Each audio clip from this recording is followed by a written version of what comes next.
নাগেশ্বরী নারায়ণপুর নদী ভাঙন রোধে স্থানীয়দের মানববন্ধন অনুষ্ঠিত হয়েছে। বিস্তারিত থাকছে মোহাম্মদ রফিকুল ইসলামের প্রতিবেদনে। নদী ভাঙনে বসতভিটা ও ফসলি জমি বিলীন হওয়ায় দিশাহারা হয়ে উঠেছে হাজারো পরিবার। ব্রহ্মপুত্র নদী ভাঙন রোধে কুড়িগ্রামের নাগেশ্বরী অবহেলিত নারায়ণপুর ইউনিয়নের কন্যামতি এলাকাবাসীর উদ্যোগে মানববন্ধন কর্মসূচি পালন করা হয়। এ সময় বাঁধ নির্মাণ ও ব্রহ্মপুত্র নদী ভাঙন রোধে কর্তৃপক্ষের সুদৃষ্টি কামনা করছেন কন্যামতি বালারহাট এলাকাবাসী।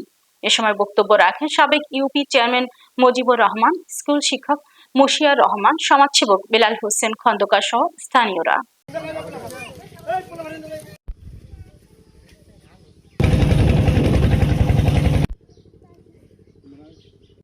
এই নদী ভাঙ্গনের কবল থেকে রক্ষা করার জন্য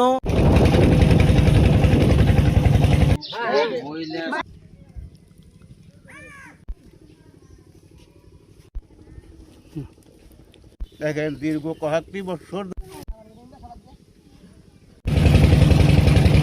উন্নয়ন বোর্ডে যোগাযোগ করেছি। আমাদের নেতৃবৃন্দ আমাদের এই এলাকাকে